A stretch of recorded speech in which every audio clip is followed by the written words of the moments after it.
எத்தர ராம சலக்ஷ்மணா நூறு அர்த்தம். லக்ஷ்மணன் கூட இருந்தால் அவனை பற்றித்தான் ராமனை பற்ற வேண்டும். எங்கும் ராமன் நேரே யாரையும் ஏற்கவும் மாட்டார். யார் மூலமாகவும் தான் நாம பற்றியாக வேண்டும். அவரும் ஒருத்தர் மூலமாகத்தான் நம்மை ஏற்றுக்கொள்வார். இது எதற்காக அவர் செய்கிறார்? இது ரொம்ப அழகான ஒரு அமைப்பு பெருமான் வச்சிருக்கிறது. நாமும் ஒரு பக்தன் பாகவதன் மூலம்தான் அவர் அணுகணும். அவரும் அதே பாகவதன் மூலம்தான் நம்ம அணுகுவார். ஏன் நாம் நேர போய் நிற்கக்கூடாதானால் இத்தனை காலம் முகத்தை திருப்பி கொண்டு தவறான நடவடிக்கைகளிலே ஈடுபட்டு விட்டு இன்னைக்கு போய் அவ்வளவு பெரியவர் முன்னால் நின்னால் அவரோ பரமாத்மா, நானோ பாக்கி இல்லாத பாபங்களை சேர்த்து வச்சிருக்கேன், எந்த முகத்தோடு போய் நிற்போம்னு ஒரு வெட்கம் வரும். போகவே மாட்டோம். அதனால் காரியத்தை தள்ளி போட்டுக்கொண்டே இருப்போம். பக்கத்தில் ஒரு பாகவதன் இருந்தால் நம்ம கஷ்டம் தெரிஞ்சவர், சொன்னால் நம்ம பற்றி பேசுவார். எங்கேயும் ஒரு சிபாரிசு பிடிக்க பார்க்க முடியுமா? பெரிய மனுஷன்ட்டு ஒரு காரியம் நடக்கணும்னால் நேரம் போனால் என்ன சொல்லுவாரோ அதை ஞானம். அவர் இப்போ கோவப்பட்டுட்டார்னால் தெரிந்தவரை பற்றுவோம். அவர் மூலம் போனோம்னா அவருக்கு எப்படி பேசணுங்கிறது தெரியும்.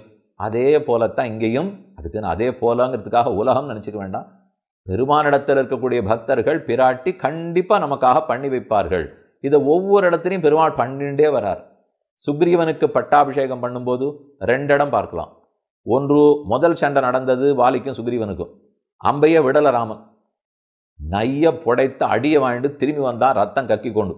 சுக்ரீவன் ராமனிடத்தில் வந்து நான் மாட்டுக்கு ஒளிஞ்சிட்டு இருந்தேன், என்னை வந்து கிளப்பி விட்டுட்டு நான் போய் சண்டை போட, என்ன ராமா வேடிக்கை பார்த்து வந்துட்டே, இல்லை உனக்கும் வாலிக்கு எனக்கு வித்தியாசமே தெரியல, முக ஜாடா ஒரே மாதிரி இருந்தது, நான் அம்பை விட போக அதை ஞான் உன் பேரில் பட்டால்.